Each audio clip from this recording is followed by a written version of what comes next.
Dalam dunia sepak bola, persaingan tak hanya terjadi di lapangan, tetapi juga dalam gestur, sikap, dan pilihan lawan uji coba.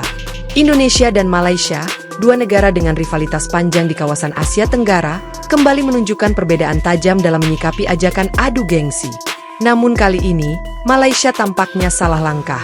Mereka niat ingin tampil superior, namun justru harus menelan rasa malu setelah Indonesia menunjukkan kelasnya tanpa banyak bicara. Timnas Indonesia Uruguay. Hah? Bener gak sih ini? Guys, katanya nih rumornya setelah Menteri Dito nih ketemu sama utusan dari Uruguay, mungkin itu bisa jadi ini kali ya, kedubesnya Uruguay yang mampir ke Kementerian Menpora. Katanya nih rumornya dia pengen teken untuk FIFA Matchday lawan Timnas Indonesia nih guys. Apakah dia jalan sendiri atau dia udah koordinasi nih sama Timnas Uruguay sana? Kalau emang ini rumornya bener, wah seru banget. Masih ada Nunes, masih ada Valverde di Uruguay, masih juga ada Ugarte tuh pemain MU di Uruguay. Cemilan yang enak untuk Princes dan juga Hapner, dan juga mungkin ada Kevin Dix dan lainnya. Makin keren nih Timnas Indonesia. Dan liputannya guys ya, usai Rusia, kini giliran Uruguay yang ingin uji coba lawan Timnas Indonesia. Gimana menurut lo? Kejadian dan kenyataan? Coba tulis di kolom komen deh. Itulah berita bola 15 detik, jangan follow ya guys, let's go. Jauh juga dari Uruguay ke Asia Indonesia.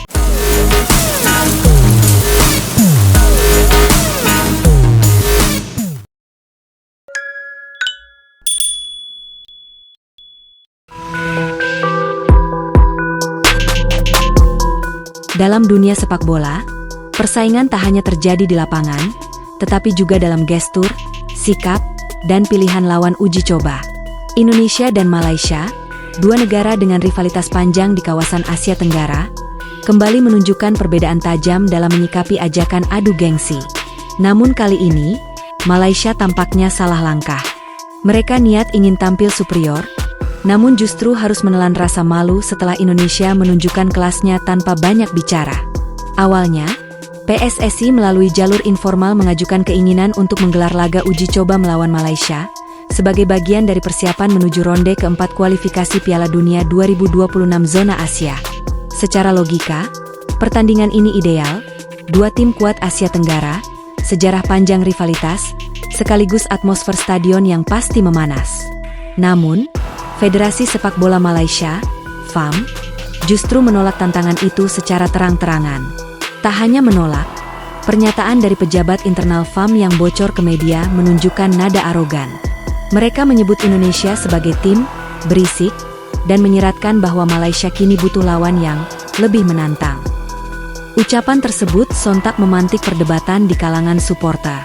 Namun dari pihak Indonesia, tidak ada respons frontal. Tak ada sindiran balik. PSSI memilih diam.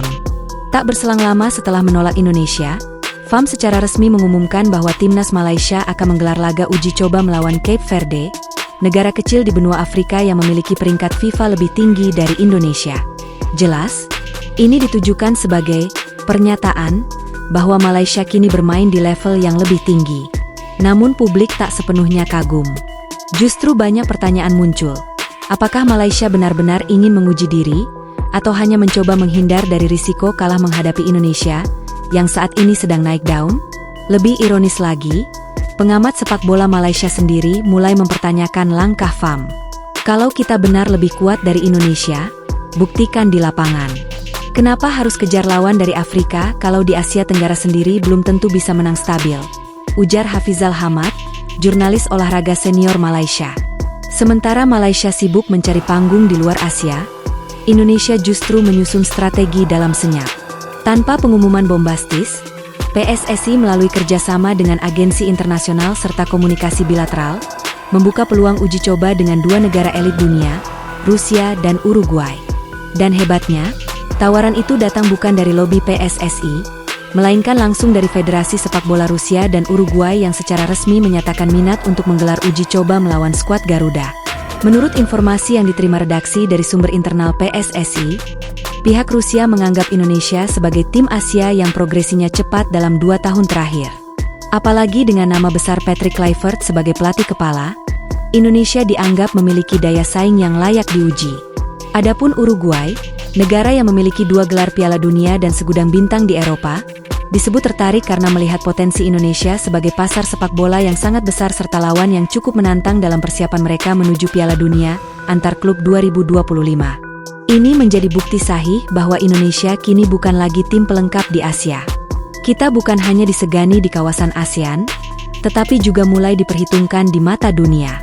Peningkatan peringkat FIFA, keberhasilan menembus fase nokaut Piala Asia 2023, serta gelombang pemain naturalisasi berkualitas dari Eropa menjadi paket lengkap yang menggoda banyak negara untuk menjajal kekuatan Indonesia. Dan ini semua terjadi ketika PSSI memilih tidak membalas arogansi Malaysia.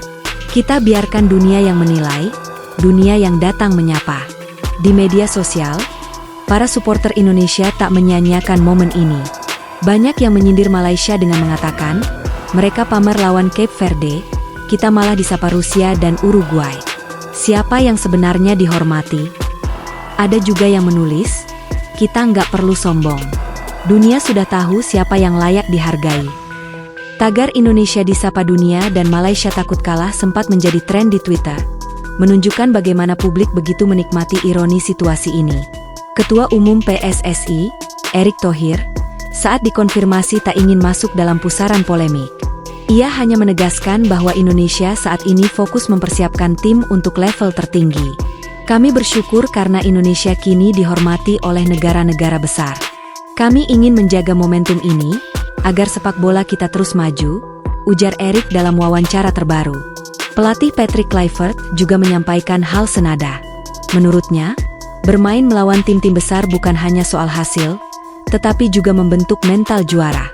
Lawan besar tidak selalu harus dikalahkan.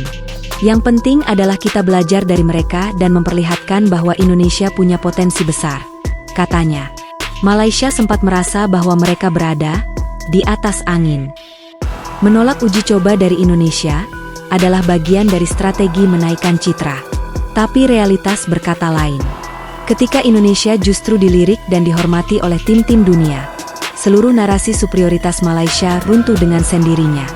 Kini, publik netral pun bisa menilai mana yang benar-benar berkembang dan mana yang hanya sibuk menjaga gengsi kosong. Indonesia tidak mencari panggung. Indonesia tidak perlu sombong. Dunia yang datang mendekat karena mereka tahu Garuda kini sedang terbang tinggi. Dan untuk Malaysia, mungkin ini saatnya untuk bercermin. Jangan-jangan ketakutan terbesar kalian bukan soal kalah, tapi soal kenyataan bahwa Indonesia benar-benar sudah lebih baik dari kalian.